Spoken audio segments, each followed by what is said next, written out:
먼저 우리 구역장님 중에 윤재섭 권사님, 그동안 구역을 돌보면서 또 함께 느끼고 또 생각한 사례 발표 및 간증의 시간을 갖겠습니다. 우리 많이 떨리실 텐데 힘내세요 하는 마음으로 박수로서 맞이하겠습니다.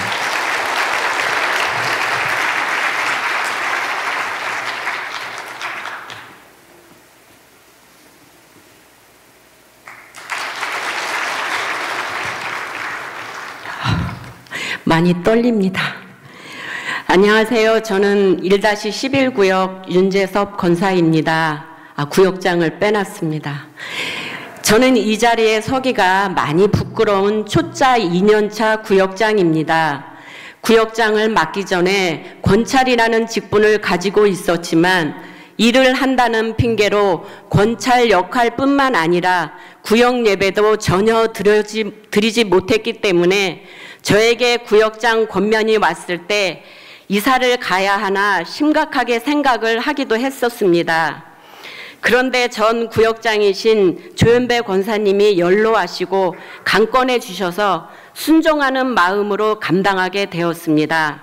그럼에도 이 자리에 설 수 있도록 은혜를 주신 주님께 감사드리고 오랜 세월 구역장으로 감당하셨을 여러 선배님들 앞에 부끄럽지만 순종하는 마음으로 섰습니다. 처음 구역장으로 임명받았을 때 어떻게 섬겨야겠다는 계획도 다짐도 없었습니다. 제가 할 수 있는 것은 기도밖에 없었습니다. 그리고 전 구역장님이신 조현배 권사님의 뒤를 따르고 어떻게 할까요? 여쭤보고 그냥 천천히 한 주 한 주 지나는 작은 어린아이와도 같은 마음이었습니다. 그래서 노하우도 없고 잘한 것도 없는데 구역원들이 열심히 모여주시고 아파도 예배는 드려야 한다고 권면하며 격려해 주셔서 매주 꾸준히 모임과 예배가 지속된 것 같습니다. 저희 구역은 매주 화요일 교회에서 예배를 드립니다. 저는 구역 예배 시작하는 상반기 첫째 주와 마지막 주, 마지막 주는 여름방학 되기 전입니다. 그리고 하반기 시작하는 첫째 주와 마지막 주 구역 예배 때에는 식사 교제를 합니다. 처음 식사하는 식사 교제는 잘 모여달라는 뇌물성 식사이고 마지막 주 식사는 그동안 감사했다는 저 나름의 표현이었던 것 같은데 그 작은 것이 구역원들의 마음이 더 열리고 교제와 예배로 연결되는 선순환의 고리가 된 것 같습니다. 어른들이시지만 삶을 나눌 때에 초반에는 모든 구역원들이 고백을 하셨습니다. 길게 말씀하시는 분도 계시고 시간상 삶을 나누지 못하는 분도 계셨는데 예배 횟수가 늘어나면서 길게 하시는 분이 계실 때는 권사님들이 시간을 잘 정리해 주시고 조정해 주셔서 원활하게 진행을 할 수 있었고 지금은 제가 먼저 고백하고 하실 분이 있으면 몇 분의 고백만으로 진행을 합니다. 그래서 꼭 고백을 해야 한다는 부담감을 들이지 않도록 신경을 쓰고 있습니다. 그럼에도 서로 고백하는 가운데 그분들의 삶의 여정을 알고 알므로 더욱 이해하며 서로 사랑하는 교제의 장이 되는 것을 체험합니다. 끝으로 제가 1년간 감당하면서 저희 구역원들에게 감사 고백을 하려 합니다. 먼저 여러 많은 일을 오랜 세월 홀로 구역장과 권찰의 역할을 감당해 오신 넓은 품을 품으신 존경하는 조현배 권사님, 찬양대장으로 섬기시며 구역원들에게 음식 대접이 풍성하셔서 때때로 맛있는 음식으로 행복을 전하시는 찬양대장 이금자 권사님, 그리고 연약하신 몸으로 30분 정도를 걸어오시면서도 늘 웃으시는 엄마 같은 피정진 권사님, 지팡이를 의지하고 숨을 헐떡이며 걸어오시고 말씀을 읽어드리는 것만으로도 은혜가 된다는 은혜 받기를 작정하신 이춘자 집사님, 교회에서 여러 봉사도 하며 권찰로서 묵묵히 섬겨주시는 정양순 집사님, 그리고 직장 생활과 여러 사정으로 예배는 함께 드리지 못하지만 기도로 동역해 주시는 구역원들, 매주 화요일만 되면 비가 올까 걱정, 눈이 올까 걱정, 추울까 봐 걱정, 그래서 기도할 수밖에 없도록 인도하시는 성령님, 제가 1-11구역 구역장인 게 행복하고 권사님들과 집사님들이 계심으로 지난 한 해 잘 감당했다고 고백하고 싶습니다. 감사하고 사랑합니다. 감사합니다.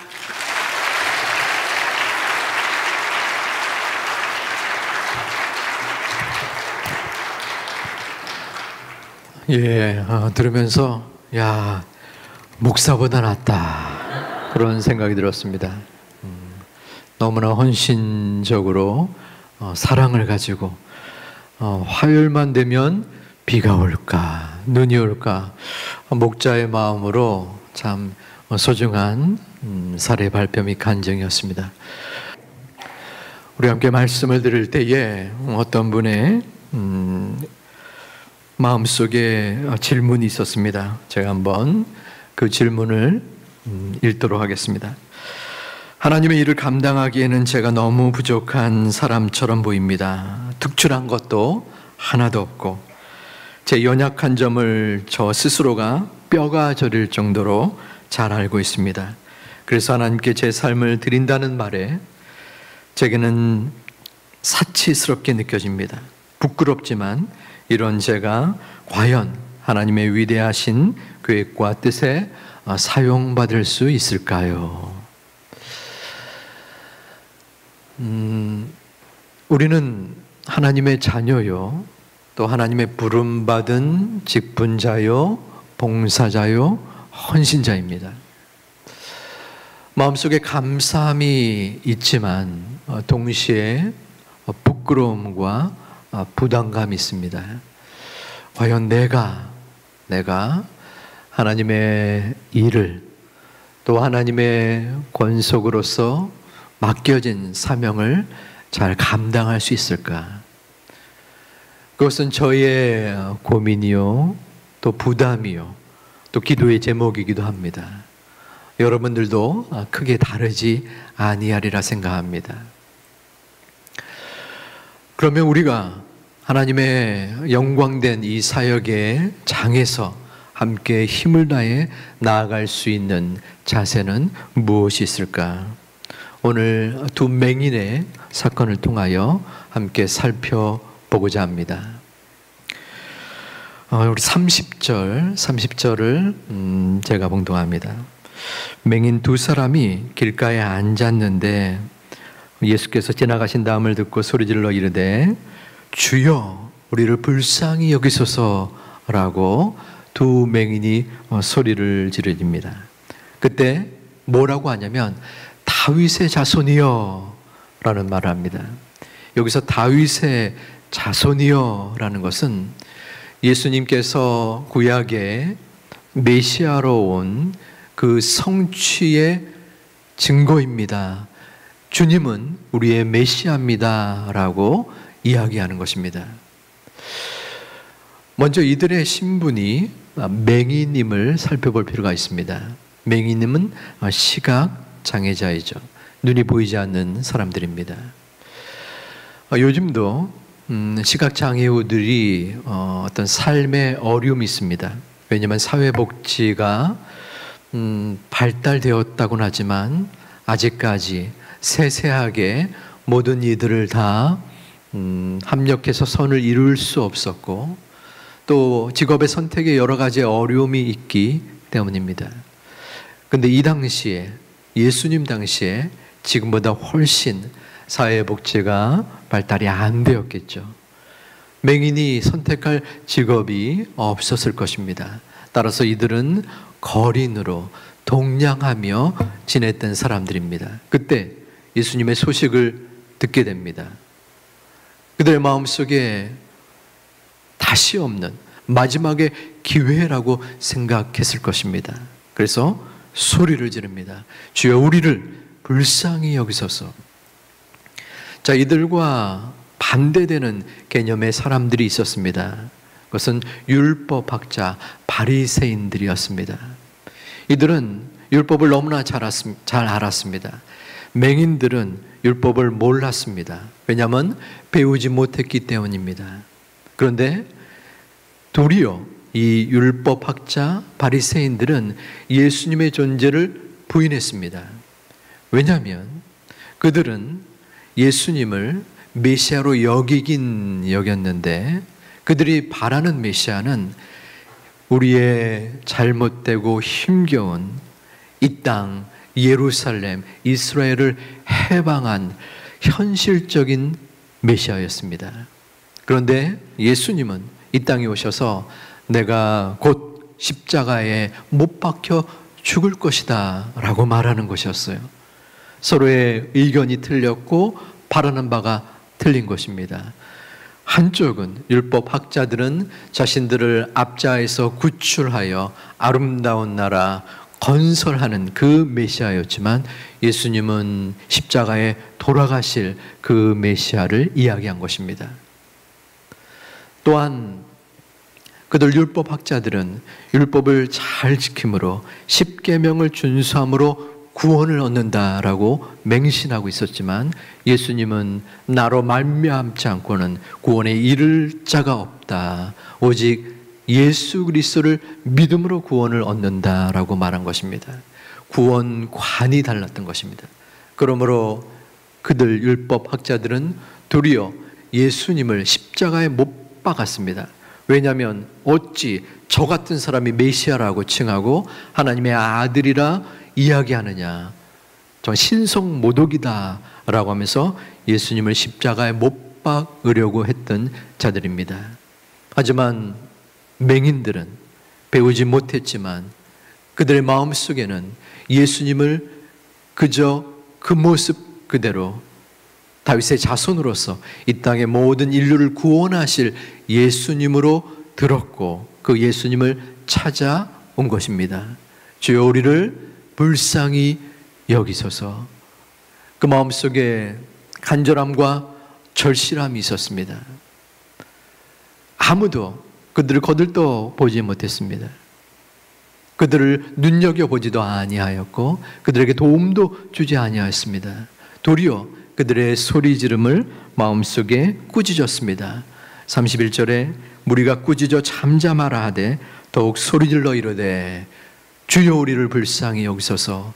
무리들이 시끄러운 소리를 듣고 꾸짖으니까 그 두 맹인은 그에 굴하지 않고 더욱 소리를 지른 것입니다. 오늘 두 맹인의 자세가 바로 우리 구역장 권찰들께서 가져야 될, 그리고 믿음의 직분자 또한 봉사자들이 지녀야 될 자세입니다. 주여 우리를 불쌍히 여기소서.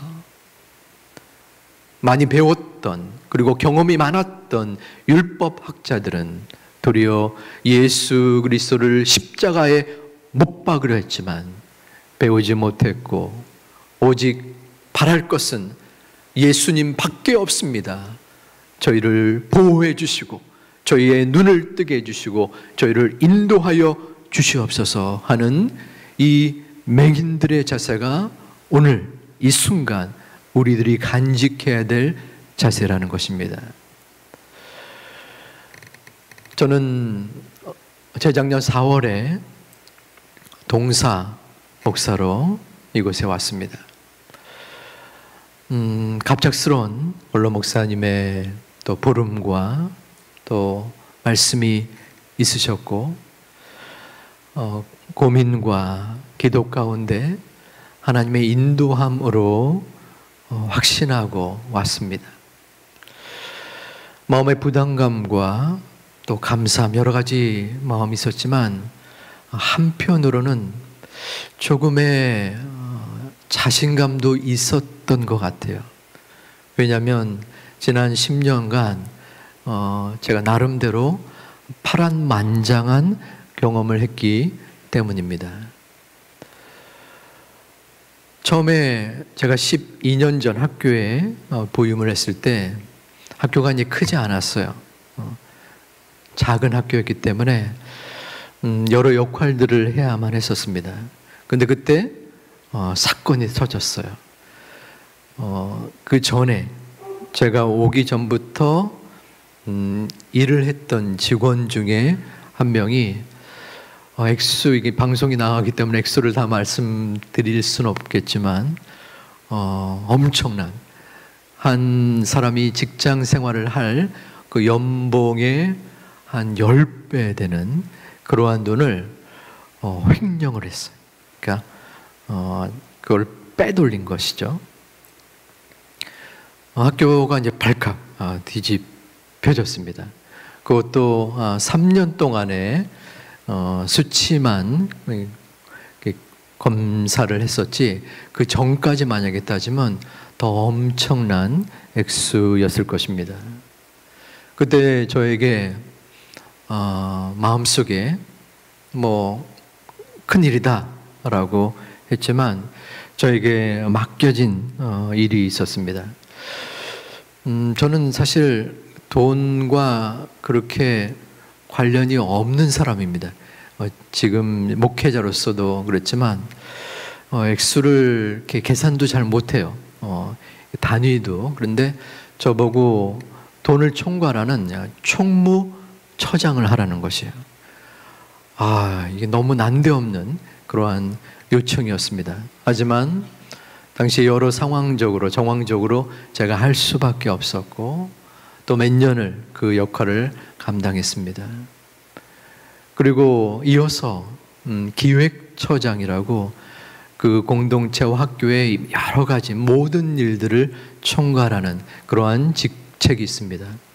또 난데없이 기획처장을 하라는 것이에요. 왜냐하면 그때에 또 학교에 어떤 큰 사건이 벌어졌습니다.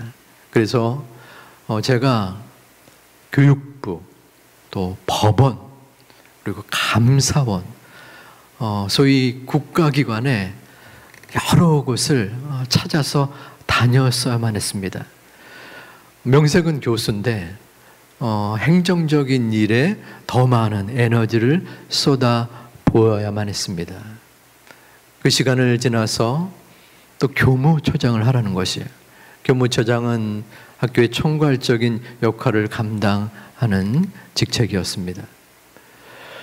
물론 제가 기공자 타입으로 또 외모가 되긴 하지만 그렇다고 외모로 일을 하는 것도 아니고 또 여러 일들을 감당하기에 너무 10여 년 동안 힘겨웠던 시간들이었습니다.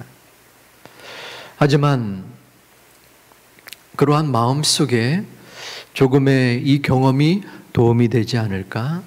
또 여러 사람들을 만나게 되었어요. 수도 없는 사람들을 만났습니다.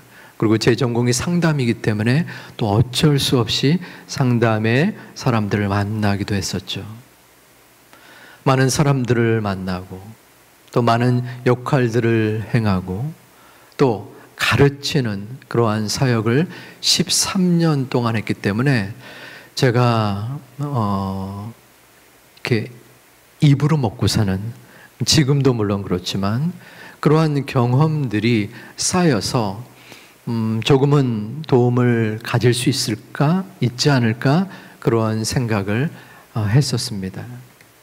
그리고서 동사 목사가 시작이 되었고 또 본격적으로 작년 한 해 동안 담임 목회를 감당하게 되었습니다.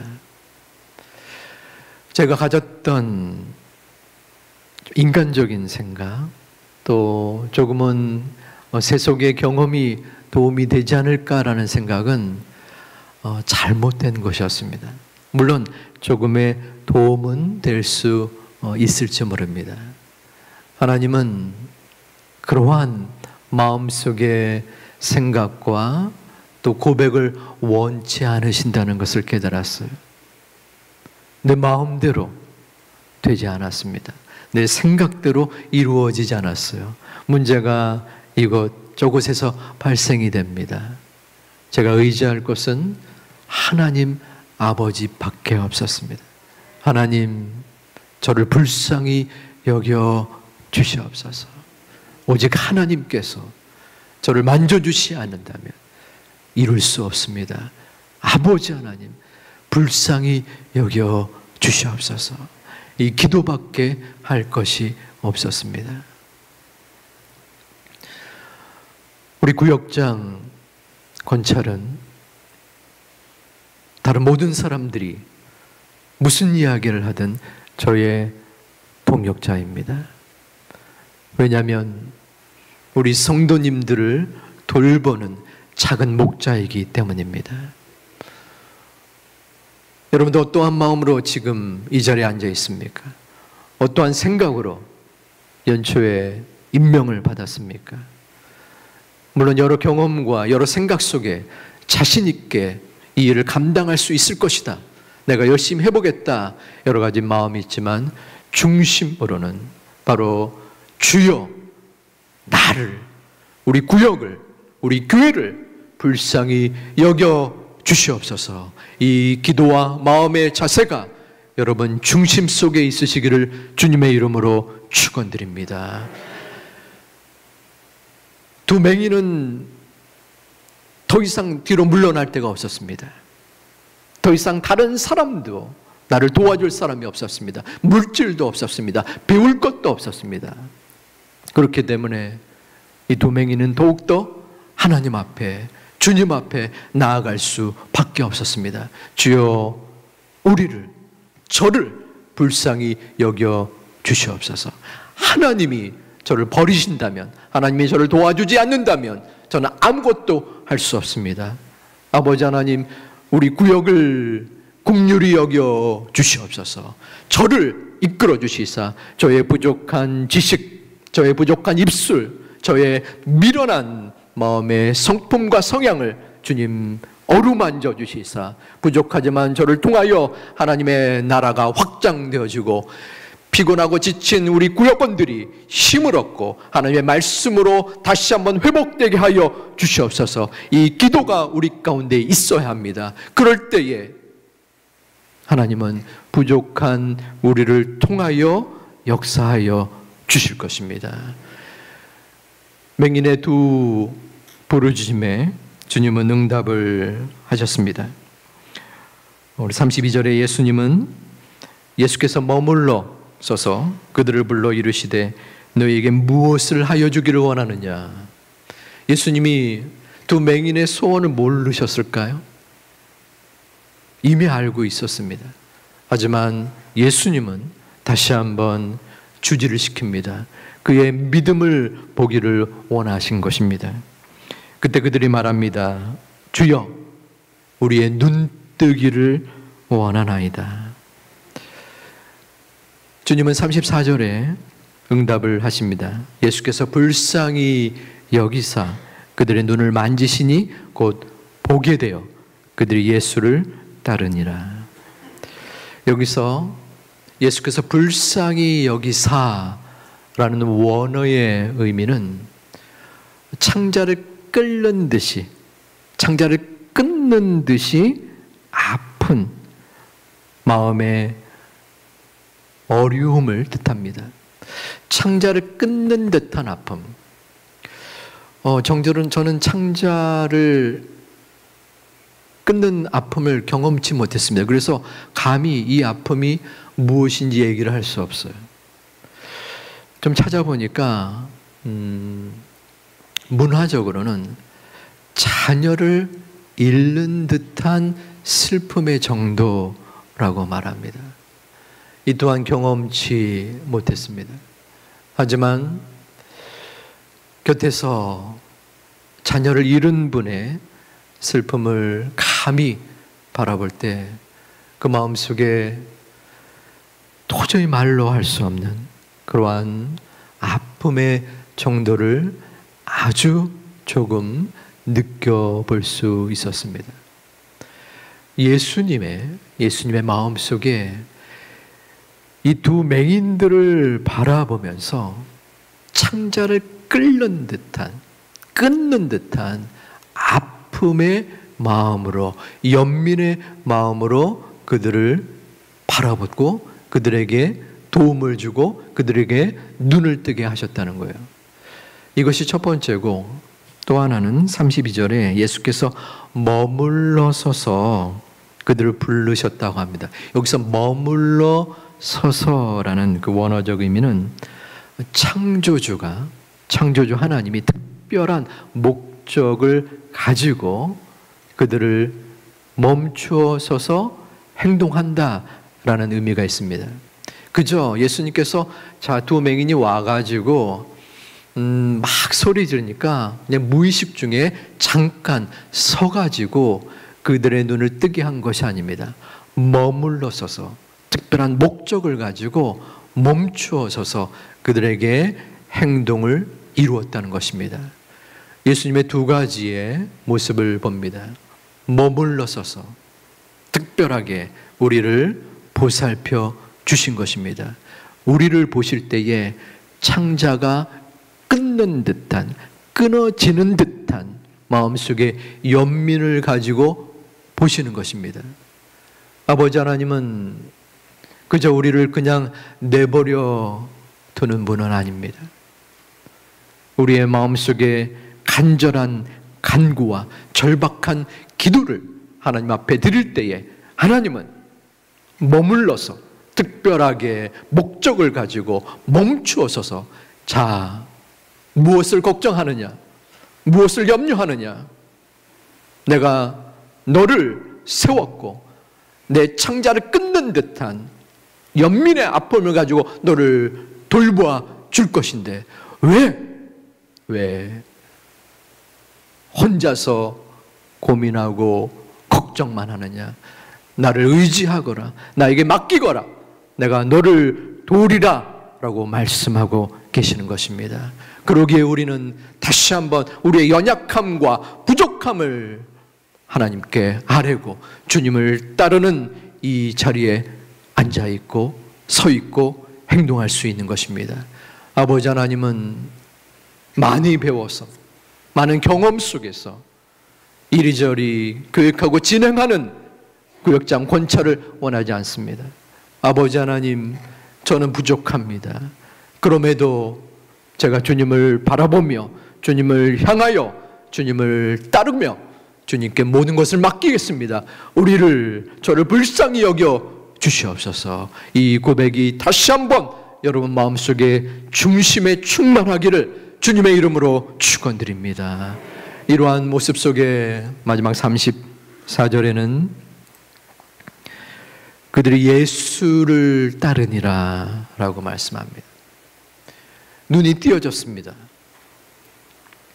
너무나 신나고 너무나 기쁘고 너무나 발을 동동구리며 도저히 그 기쁨을 표현할 겨를이 없는 그때의 마음일 것입니다. 그러면 눈을 뜬 기념으로 한턱 크게 쏘거나 아니면 또 다른 자신의 길을 걸어갈 수 있었을 것입니다. 하고 싶은 것도 많았을 것 같아요. 보이지 않았던 세상이니까요. 하지만 그들이 첫 번째 했던 행동은 예수님을 따르는 것이었습니다.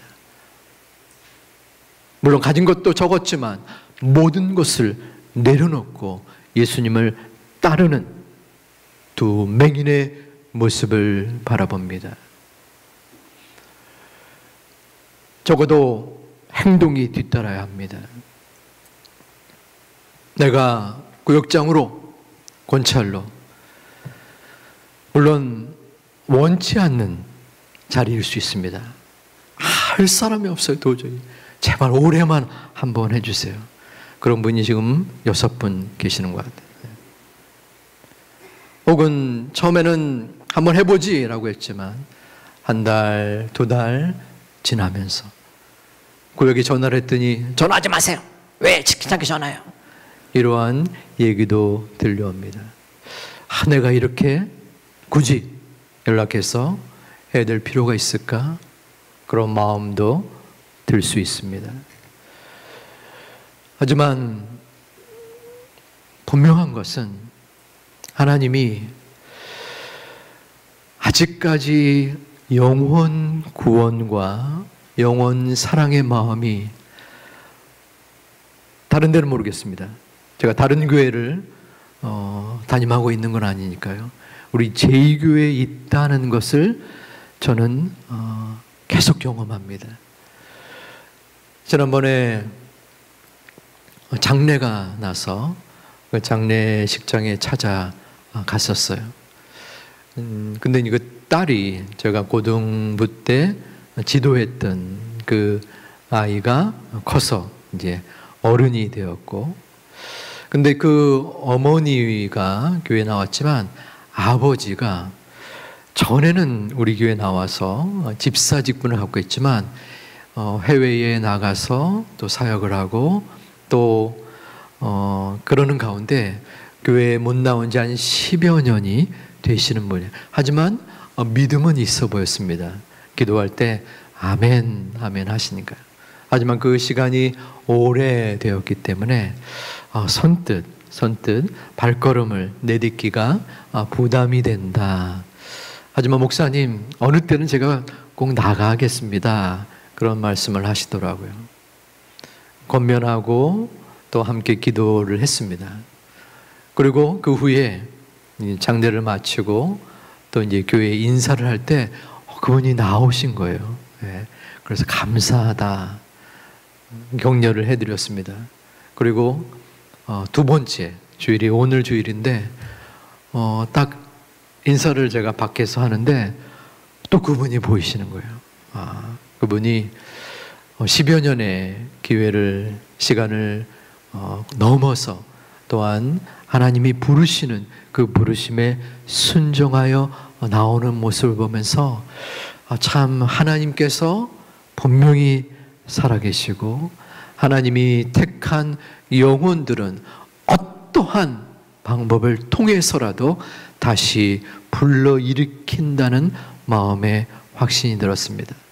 오늘 두 분의 새 가족이 오셨는데 두 분 다 사랑부의 부모님이셨어요. 모르겠습니다. 자세한 상황은 모르지만 그분들의 교회에 나온 이유 중에 아마도 큰 이유는 마음속에 그리고 삶 속에 어려움의 계기, 기도의 제목 가운데에 하나님이 부르시지 않았나 생각이 듭니다. 여러분들에게 속한 영혼들이 있습니다. 모두가 다 알지는 못합니다. 제가 모든 구역원들을 다 익히 알지 못합니다. 하지만 앞서 말했던 여러 가지 상황들, 성도들, 그리고 제가 다 말씀드리지 않은 부분들조차 각자마다의 상처와 괴로움과 아픔들이 있습니다. 어떤 분들은 교회에 오랫동안 나오지 않는 분들도 계실 것이고, 어떤 분은 상처를 입고 교회를 등지거나 교회를 옮기려는 사람들도 있을 것입니다. 그러한 분들을 위하여 저와 여러분이 세워진 것입니다. 목자로서 우리의 부족한 입술을 통하여, 우리의 부족한 기도를 통하여, 우리의 부족한 전화 신방을 통하여, 우리의 부족한 말씀 증거를 통하여, 기도의 나눔을 통하여 하나님께서 한 영혼이라도 이끌어 주실 것이기에 우리는 묵묵히 이 길을 걸어가는 것입니다. 엄청난 사건이 우리에게 닥치지 않을 수 있습니다. 아무런 열매가 맺어지지 않을 수 있어요. 그럼에도 우리는 하나님이 우리에게 부여해 주신 이 사역, 올 한 해의 이 사역이 내가 선택한 것이 아니라 하나님이 인도하셨고 하나님이 임명하셨고 하나님이 만져주시기 때문에 우리는 그 길을 따르는 것입니다. 그것이 바로 우리에게 주어진 사명이요 소명인 것입니다. 말씀을 정리합니다. 두 맹인의 모습은 우리가 본받아야 될 제자의 모습입니다. 사역자의 모습입니다. 봉사자, 헌신자의 모습입니다. 많이 배워서 많은 경험 가운데 사람들을 이끌고 나아가는 자들이 아니라 부족하고 연약하고 도리어 남들의 눈에 볼 때 미천해 보일지라도 주님이 보시기에는 너무나 귀한 분들이요, 주님께서 원하시는 마음의 자세의 사람들입니다. 주여, 나를 불쌍히 여겨 주시옵소서. 우리를 불쌍히 여겨 주시옵소서. 우리의 마음속에 기도가 매 순간마다 있어야 합니다. 아버지 하나님, 구역장 됐나, 권찰 됐나, 직분자 됐나, 장로 됐나, 봉사자의 역할을 하는 나를 불쌍히 여겨 주시옵소서. 내 생각과 판단대로 이 일을 감당하는 것이 아니라, 이 사역을 이루어 나가는 것이 아니라 오직 하나님께서 나의 심령을 만져주시고 나의 중심을 이끌어주시고 나의 행동을 책임져 주시사 오직 하나님이 인도하여 주시옵소서. 우리를 불쌍히 여기사 사람의 생각을 의지하지 않도록 도와주시고 오직 주님을 따르도록 이끌어 주시옵소서. 이 고백이 우리 모두의 고백이 되어 하나님께서 영광 받아주시고 한 영혼을 일으켜 세우는데 우리의 밑거름이 되어지기를 주님의 이름으로 축원을 드립니다.